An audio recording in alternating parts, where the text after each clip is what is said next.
Majapahit dan Gajah Mada mengusai 30 wilayah. Pada awal berdirinya Kerajaan Majapahit, sering terjadi pemberontakan di istana karena ketidakpuasan para pengikut Raden Wijaya. Pemberontakan-pemberontakan tersebut akhirnya dapat diatasi oleh Gajah Mada. Atas jasa-jasanya, Gajah Mada kemudian diangkat sebagai patih pada masa pemerintahan Raja Jayanegara, tahun 1309 sampai tahun 1328 M.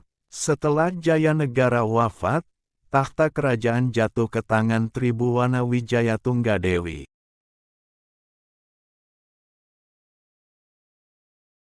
Saat Tribhuwana Wijaya Tunggadewi berkuasa, Gajah Mada berhasil memadamkan pemberontakan Sadeng dan Keta.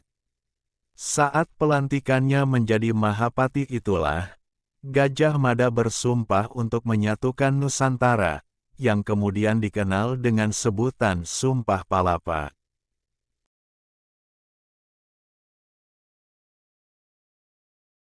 Ketika Gajah Mada mengucapkan sumpahnya, banyak yang meremehkan dan menertawakan cita-citanya untuk menyatukan Nusantara. Namun, Gajah Mada benar-benar menunjukkan bahwa dirinya mampu membuktikan sumpahnya. Pada masa pemerintahan Ratu Tribhuwana Wijaya Tunggadewi, Gajah Mada mulai memperluas wilayah kekuasaan Majapahit dengan menaklukkan Bali dan beberapa kerajaan di Nusantara.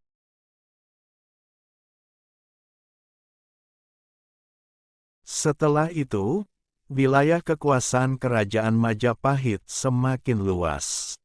Hal ini dapat diketahui dari buku yang ditulis oleh seorang pedagang bernama Wang Taiyuan dari Tiongkok, yang mengatakan bahwa wilayah taklukan Majapahit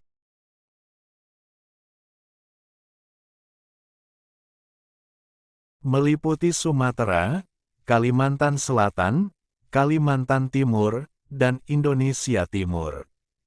Setelah Tribhuwana Wijaya Tunggadewi mengundurkan diri, takhta kerajaan Majapahit dilanjutkan oleh Hayam Wuruk dengan Gajah Mada tetap menjadi mahapatihnya. Di bawah kepemimpinan Raja Hayam Wuruk, penaklukan daerah-daerah yang belum mengakui kedaulatan Majapahit terus berlangsung. Selama 21 tahun menjadi mahapatih, yakni antara tahun 1336 sampai tahun 1357 M. Gajah Mada berhasil melaksanakan misinya untuk menyatukan Nusantara di bawah kekuasaan Majapahit. Lebih dari 30 wilayah berhasil dikuasai, di antaranya Bedahulu, Bali, Lombok, Palembang, Swarnabumi, Sriwijaya, Tamiang, Samudera Pasai, Pulau Bintan, Tumasik, Singapura, Semenanjung Malaya, Kapuas, Katingan, Sampit, Kota Lingga, Tanjung Lingga, Kota Waringin, Sambas, Lawai, Kandangan, Landak, Samadang, Tirem, Sedu, Brunei, Kalka, Saluduk, Solok, Pasir, Barito, Sawaku, Tabalong, Tanjung Kutai, Malino. Seluruh wilayah yang luas tersebut diayomi dengan semboyan Bhinneka Tunggal Ika, Tanhana Dharma Mangwa, dan Mitreka Satata, yang artinya, meskipun berbeda-beda, tetapi tetap satu, sebab tidak ada dharma, kewajiban, yang berbeda. Teman-teman tolong subscribe dan nyalakan lonceng channel Momo Ayo Belajar ini supaya dapat informasi menarik lainnya. Terima kasih. Ketika Prabu Hayam Wuruk memerintah, wilayah kerajaan Majapahit pun semakin luas, yakni hingga mencapai Gurun, Sukun, Taliwung, Sapi Gunung Api, Seram, Hutan Kadali, Sasak, Batayan, Luwuk, Makassar, Buton, Kunir, Galian, Salayar, Sumba, Muar, Saparua, Solor, Bima, Wandan, Banda, Wanin, Seran, Timor, dan Dompo. Menurut Fakdetails, kekuasaan Majapahit mencapai puncaknya pada pertengahan abad ke-14 di bawah kepemimpinan Raja Hayam Wuruk dan Perdana Menterinya, Gajah Mada. Beberapa ahli berpendapat bahwa wilayah Majapahit meliputi Indonesia saat ini dan sebagian Malaysia, tetapi yang lain berpendapat bahwa wilayah intinya terbatas di Jawa Timur dan Bali.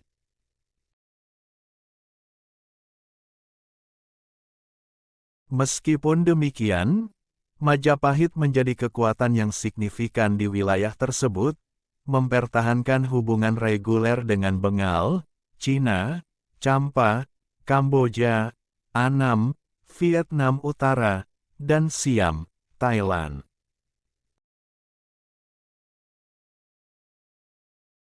Hayam Wuruk, juga dikenal sebagai Raja Sanagara, memerintah Majapahit pada tahun 1350 sampai tahun 1389 m. Pada masanya, Majapahit mencapai puncaknya dengan bantuan Perdana Menterinya Gajah Mada.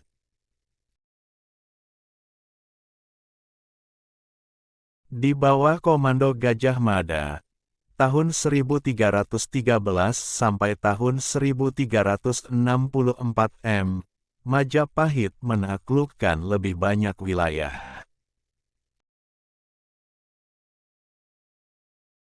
Pada tahun 1377, beberapa tahun setelah kematian Gajah Mada, Majapahit mengirimkan serangan laut hukuman terhadap Palembang, berkontribusi pada berakhirnya Kerajaan Sriwijaya.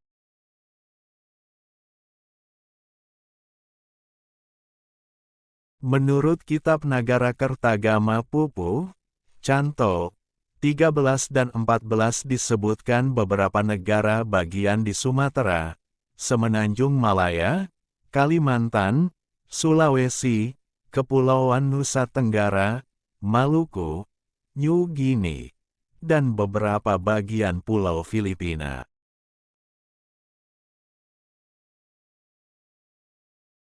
Berada di bawah wilayah kekuasaan Majapahit.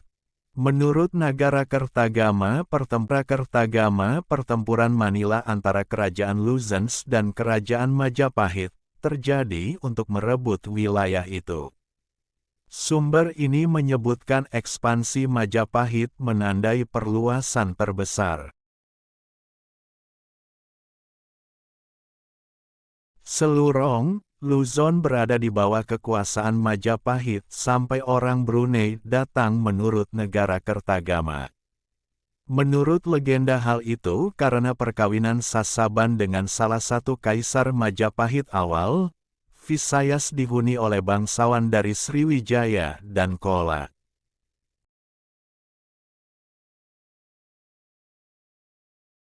Nagarakertagama, yang ditulis pada tahun 1365, juga menggambarkan istana yang canggih dengan cita rasa seni dan sastra yang halus, dan sistem ritual keagamaan yang kompleks. Penulisnya menggambarkan Majapahit sebagai pusat mandala besar membentang dari New Guinea dan Maluku ke Sumatera dan Semenanjung Melayu.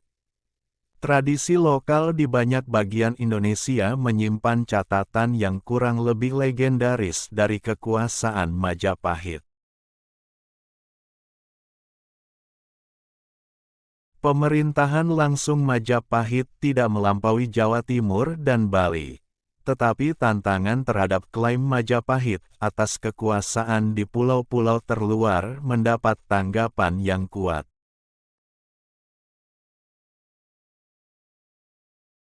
Ini mungkin memiliki pengaruh yang terbatas atau sepenuhnya gagasan atas beberapa negara anak sungai termasuk Sumatera, Semenanjung Malaya, Kalimantan dan Indonesia bagian timur yang otoritasnya diklaim dalam Nagara Kertagama.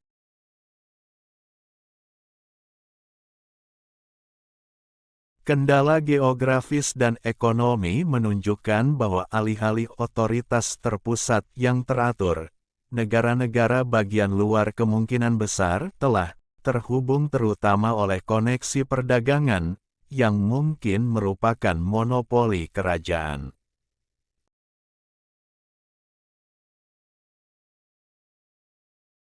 Ia juga mengklaim hubungan dengan Champa, Kamboja, Siam, Burma Selatan, dan Vietnam, dan bahkan mengirim misi ke Cina. Meskipun penguasa Majapahit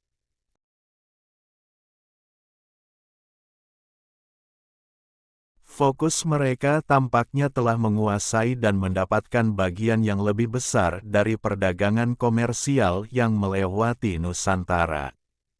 Sekitar waktu Majapahit didirikan, para pedagang dan pendakwah Muslim mulai memasuki wilayah tersebut.